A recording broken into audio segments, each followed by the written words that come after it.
Good morning, Internet. YouTube and Facebook are live. YouTube and Facebook are always the first ones off the bat. Looks like Instagram. There she is. Hi, Instagram. There you are. All right, let's get TikTok up and running. And then let's go. Yesterday, I hit publish on something that I was not sure I wanted the internet to know about me. And this morning, I am really glad I did. Good morning. This is the morning report from the Working Actor NYC. This is your spot for real life stories, strategies, and insights into building a successful and sustainable acting career. So let me know what you are working on in your acting career today. Mr. Faust, I'm talking to you. It is Monday, July 13th. Hi, Sweet Crunch. Whoa. Hi, JK. It is Monday, July 13th. Have you ever kept something to yourself because you weren't sure that you wanted it to become part of your story? That is what happened to me, because the Working Actor NYC, as it grows and lives and thrives, over a year and a half later, is expanding into all kinds of nooks and crannies of the world, and one of those is Substack. I have always loved long form writing, and there is the philosophy that I have is that there is philosophy behind the strategies for the Working Actor NYC. There's sort of deeper thought behind the tips and tricks, as it were. And I love the thought of expanding those ideas into long form writing. Substack, of course, is a clearly smart place to put that. Hi, Saul Mira. Thanks for joining me. This is the morning report from the Working Actor NYC. Let me know what you're working on in your acting career. So I've started publishing essays on Substack about good morning, good to see you. Let me know what you're working on. I'm just talking about how the Working Actor NYC has now expanded onto Substack. And I published an essay yesterday that scared me. It really did scare me. Not because of the writing, whether or not the writing was good, but because of what I admitted in the middle of this essay. The essay is about that one thing. I think a lot of us have one thing that we keep to ourselves because we feel shame about it, and we think that it's holding us back, whether it's holding us back in our lives or holding us back in our careers. And so I wanted to talk about facing that one thing and how emotionally expensive it feels to deal with that one thing and move past it and see what's on the other side. For me, that one thing was alcohol. I've been alcohol-free for over a year and a half now, and I don't miss it at all. And my life exploded in ways that I did not expect when I got to the other side of that. But the thing is, like, it was vulnerable for me to put that information out into the world. But it felt that it was part of the story of saying that I think a lot of us can feel shame about something and want to get to the other side of it just to see what happens to our lives and to our careers once we get past that one thing. And so I with a certain amount of trepidation, wrote it into the essay and put it out into the world. And then I hit publish. Nothing. I'm so baby brand new to Substack. Almost nobody read it. So I'm aware of who I am to the world. But I realized something. I wasn't publishing it because I need thousands of people to react, right? Hey, Zio Jewy, thank you for being here. Max Med's here. Daniel Levin is with us. Thank you for joining me here on the morning report with the Working Actor NYC. Let me know what you're working on in your acting career today. Let's talk about it. But yeah, I'm brand new on Substack. Uh, and I wasn't publishing it because I needed the thousands of people to read it, right? I was publishing it because it was true. I was publishing it because it's part of the story. I was publishing it because I am interested in contributing the philosophy behind the strategies and tips and tricks of the Working Actor NYC. And right, Max Medi, come on.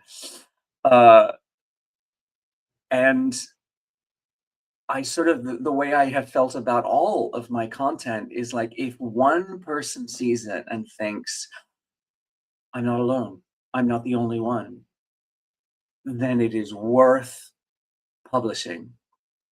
And the same thing with this essay. I am not making this content in order to go viral and have hundreds of thousands of people know who I am or whatever. I am talking to the people in my niche. We're talking about building a successful and sustainable acting career. And it's, I'm not trying to talk to everyone. I'm trying to talk to the people who need that conversation. And that's a very different goal. I remember the first time I wrote something, I remember the first time I put out a video and it got a couple hundred views, whatever, right? Except for that one person who sent me a DM or commented and said, you have no idea how much I really needed to hear this today. That's exactly why I make content, to find that one person who just needed me to hold their hand. So I hope that resonates with someone. Denise says, man, I stayed up for 3 days just absorbing bad news from around the world and feel so hopeless. I hear you, Denise. Oh boy. You know, things are real. Things are so real out there and people are getting hurt. And I have to trust that the systems will work themselves out and that there are people who are working to activate those systems. And I have to hang on to the hope that we know the answers, because the problems are real. The problems are so huge. It's like I have to believe that with all of the problems that we're attracting with AI, that somewhere in AI is the solution. Does that make sense? And if you're talking about the bad news from around the world, like in the sense of politics, for example, I always feel as though the worse the problem gets, the bigger the solution is going to be. It's like the momentum, the pendulum of it. I have to hang on to the hope that that system is going to operate. I don't think we've broken it. I don't think we've broken it because I think too many people are activated by these similar feelings that you have, Denise, that will activate the systems and get things moving in a way that feels less hopeless, that feels more courageous, that feels more aligned with what the majority of us want. JMLL is here. Hello, I'm back. Thanks for joining me, JMLL. Minecraft classes. I love it, Karim. Thanks. I couldn't find my other glasses. I don't know where they are, but I like these. You know why I also like these? Because they had asked me if I wanted to write something on the inside of the arm. Oh, it's backwards. If you can read backwards, tell me what it says. But if somebody's going to say, hey, for $5, you can write something on the inside of your glasses.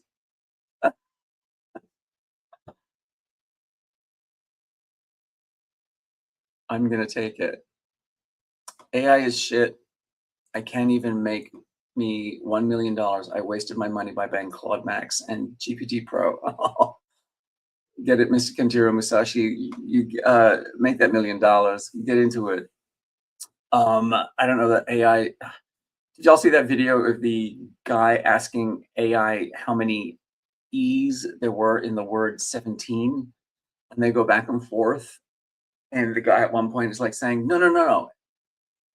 ChatGPT, there are 11 E's in the word 17. And ChatGPT says, oh, I see what you mean. I'm so sorry, I got that wrong. You're right. There are 11 E's in the word 17. It's like, don't put all your faith in ChatGPT, for goodness sake. We don't know. We don't know what that girl's thinking. Oy, oy, oy. Oh, Clofaherty, I'm afraid I don't speak that language, but if you have English translation, let me know what that means.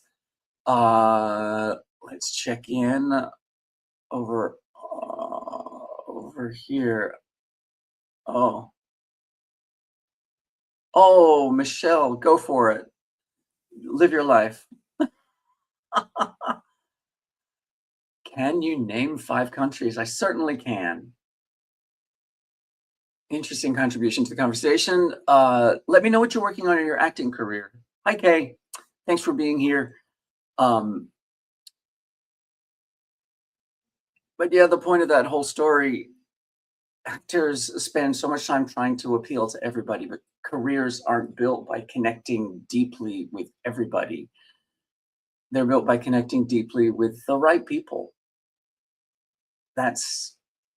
It's why we make ourselves visible. So we work on visibility. It's why we work on relationships. That's why we build relationships. And you do find the people within those relationships that are ones that you really connect to. Whether that's a casting director or a director or a music director or a creator or a writer. And those relationships, nurture them. Check in with your people. Those are the relationships that build a successful and sustainable acting career. All right, no one's telling me what they're working on in their acting careers, but Stephanie really wants me to name 5 countries. Name your favorite 5. Well, top of the list, Australia, because that's where I'm from, and I love it. What other countries have I been to that I really love?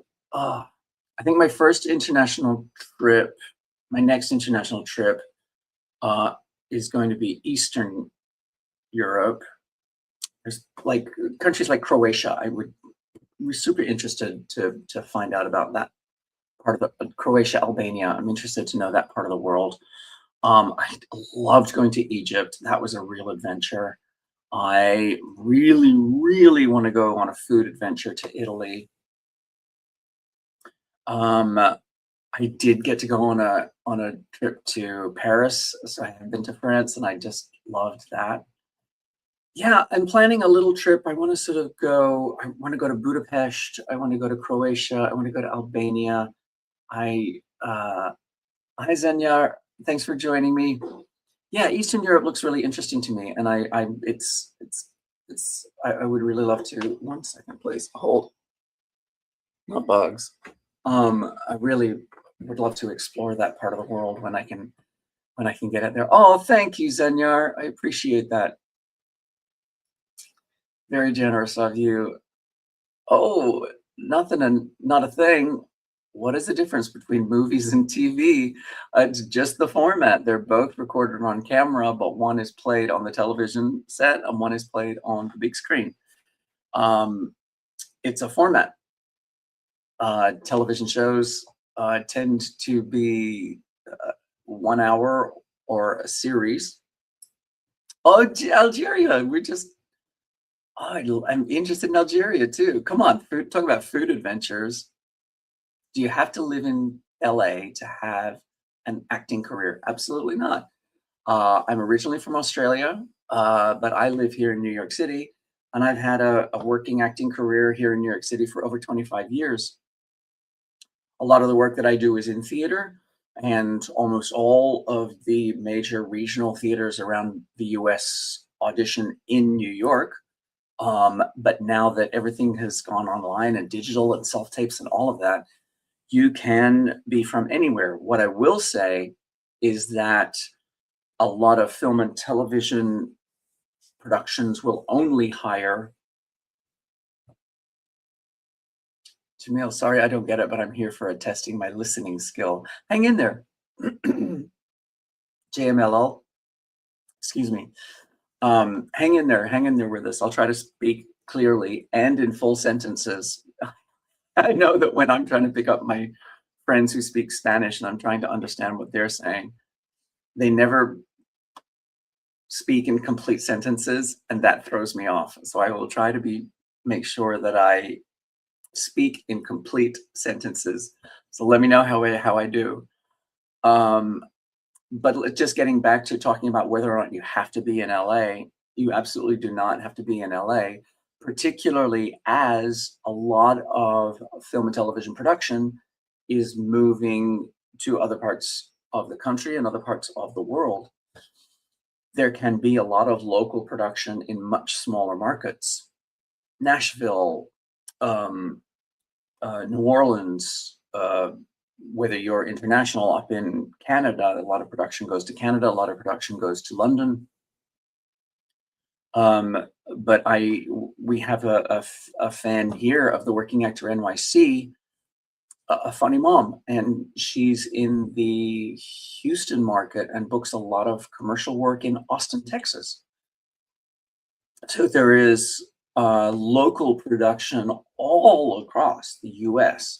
And of course, the important thing to do there, if you're in a smaller market, is to make sure that the players in that market know who you are. That's why when I have coaching clients, we always work on not just craft, but also visibility and relationships and infrastructure.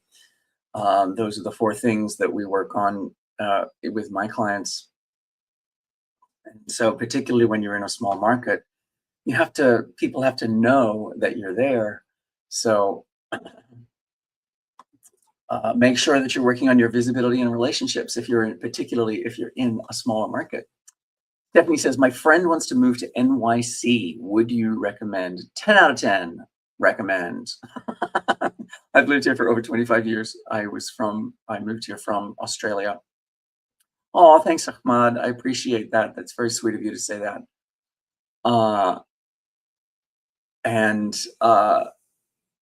New York City is tough. New York City is not for everyone. And you have to find your corner of New York City and your place, your way to do it. I would not say it is for everyone, but for those of us who love it, we love it hard. I am in Raleigh, North Carolina.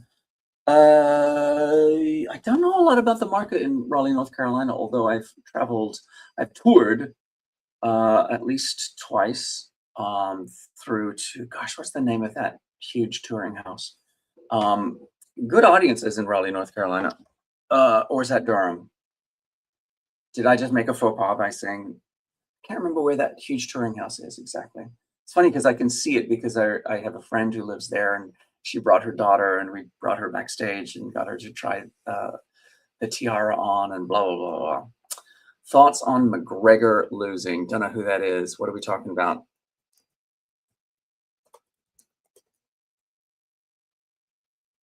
Oh, is this McGregor versus Holloway?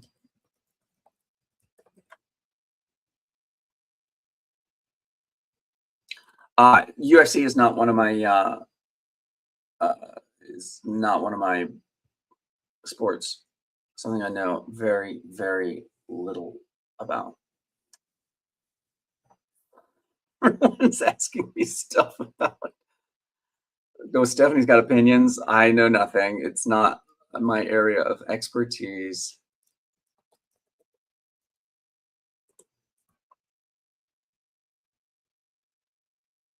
Oh, also Brinity, Love Island. I know people are obsessed. Not something that I am not.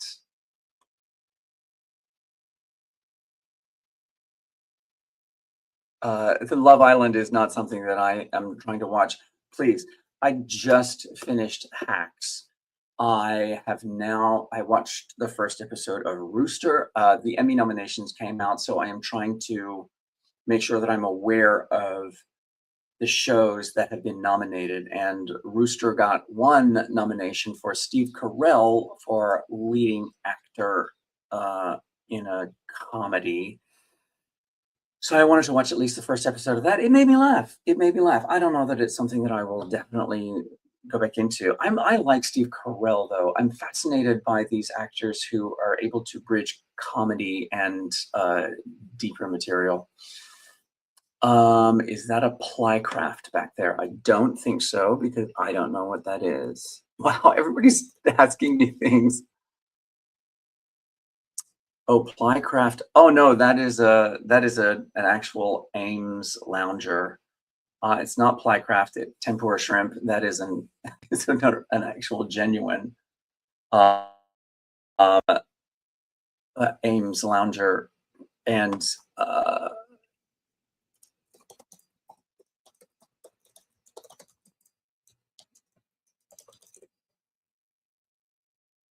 Herman Miller. That's what was trying to say. So I used to live tempura shrimp. But here's a funny story for you.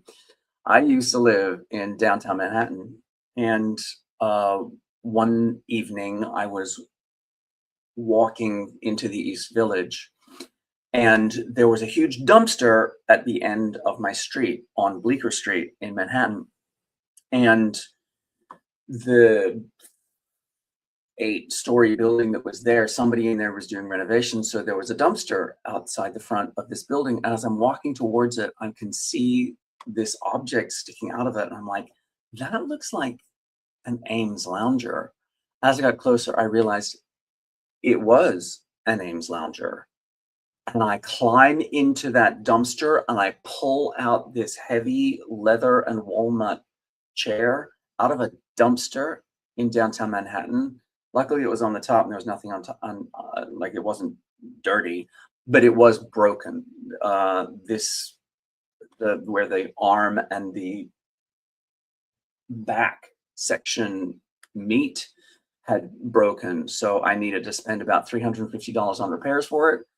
And a few years ago, I had to repair the leather with filler and clean it up. But yeah, that is a genuine Ames lounger that I found in a dumpster.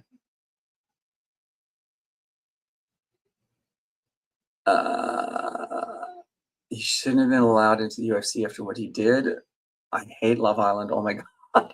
But it's so huge. Like people are so fanatic about Love Island, Stephanie. It's like people get so obsessed with it. The Emmys are incredible this year. Tough categories. Yeah, I'm trying to make my work through it. Haley's from Indonesia. Thanks for being here. Love it. You got an MCM vibe. Yeah. I love these MCM pieces.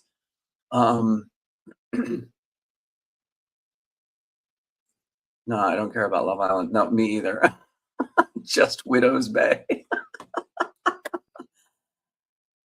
I am the Lorax. I speak for the trees, but for some damn reason they're speaking Vietnamese. Interesting.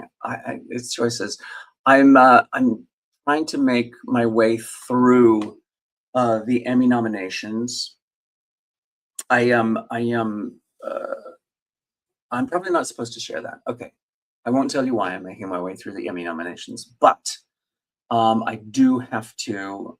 Oh, no. Alone called me my grandpa. How are you? Normally I get Unc, not grandpa. Let's just check in. Oh, thank you. Someone called me beautiful. Thank you. I appreciate that. I yeah. Yeah, I'm just trying to be conscientious about making sure that I'm aware of at least one episode. Thank you, Tempura Shrimp. Support. I'm trying to make my way through all of the shows that were nominated for Emmys this year because I just feel like it's important. I have traditionally been terrible about watching television. Absolutely terrible unless it was RuPaul's Drag Race. For some reason, I can keep on top of RuPaul's Drag Race, but everything else, I'm sort of I will find one show and watch it. Partly because I know what I'm like I'll get addicted to things like a television show, and I don't wanna end up spending hours every day watching television. You know what I'm saying? So I'm trying to be selective, but I figure as long as I watch at least one episode of each of these shows, I feel I feel good about my awareness of what's happening in the industry and who's doing it, right? And I also watch critically in the sense that I like to know not just what I'm watching, but who helped create it, who are the showrunners, who are the Temper Shrimp. I never watched RuPaul. I'm a bad gay, but I'm not gonna lie. Fair enough. You are not obligated. It doesn't affect it doesn't affect your the status of your gay card. You still get to keep it. But I feel as though that's my sports. That's what I do get passionate about. And thankfully, my agent is the same. So my agent and I will sit there and text each other about what happened in the most recent episode. So ridiculous. Uh, um, uh, but yeah, I know the comeback. All right, so I have started to go back and rewatch the comeback. Oh, JSL Robux, thank you so much. I appreciate your support. I have started to go back and rewatch the comeback because it's been renominated. Like it's season 3 is back after 30 years, which is insane. But I just want to remember why I loved watching the first season, didn't watch the second season. But this is what happens to me. Tell me if this happens to you. I watch the first season of something, I get started on the second season, and then something happens and I lose it. And then by now we're up to season 5, and I'm like, I'm too far behind. I can never catch up. Stranger Things, that happened to me. Stranger Things was the one that I was like, I love this show. I'm so into it. And then next thing I knew, it was over and I missed the last 3 seasons. Do you know what I'm saying? Ugh, I find it so hard to stay on top of things. So I'm trying to be good. If it's something like Rooster, I'll watch the first episode. I can enjoy it and appreciate it for what it is. I don't have to watch the whole season. I'm not obligated. I also try to take advantage here in New York City. Temper Shrimp, where are you at in the world? Um, where I am in New York City, I get invited to screenings and conversations in Vegas. Cool, cool, cool. I'm not sure if they do screenings in Vegas. I knew they do them in Los Angeles, but I don't think I'm talking about the SAG-AFTRA screenings and conversations. What they'll do is they'll say, "We're having a conversation with what was that one I went to? Oh, the cast of Beef season 2, Oscar Isaac and Carey Mulligan and." Uh, can't remember the name of the other actors because I'm a bad actor. The name of the other actors, but they were like, we're having a conversation with the cast of Beef. And so you go to the event and they screened the first 2 episodes of Beef. And then after that, they you have somebody moderates an interview with those cast members and the creator, and they're really fascinating and I really enjoy them. But it's also a cheap way for me to watch. Like now I can say I've seen the first 2 episodes of Beef. Not going to watch the whole series, even though I suspect that I would enjoy that. But it's a matter of timing, right? I just feel like I can't watch everything. Tempura shrimp, and now shows are weekly again, so I can't binge. Good morning, Kelvin Laurent. Thanks for being here. This is not fashion. This is my workout gear. I put my workout gear on this morning as soon as I got up because I had a plumber coming at 6:45 to quote on some work that we need to get done. So this fashion, no, although I do support this brand, Apollo, which is from Puerto Rico. We visited Puerto Rico a few years ago and I wanted to get some local fashion.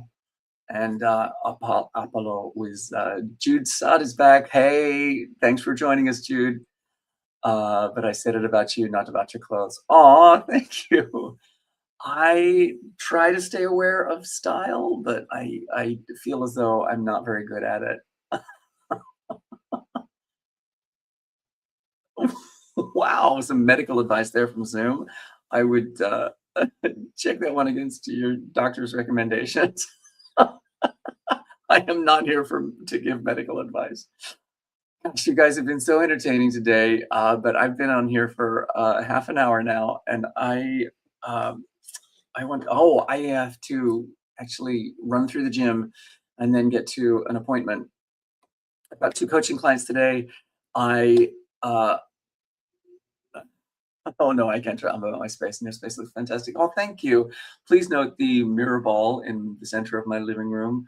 I really wanted a mirror ball, and so it's actually there's a light there and a light there that points straight at it. Uh, so that when we have parties, we can get the mirror ball going. Maybe I should put the mirror ball on for my lives. I don't know. What do you think? All right, friends, I support disco. Sometimes I just need to dance in my living room. That's what I do. All right, friends, I'm going to hit the road. Thank you for being here. This has been a lot of fun.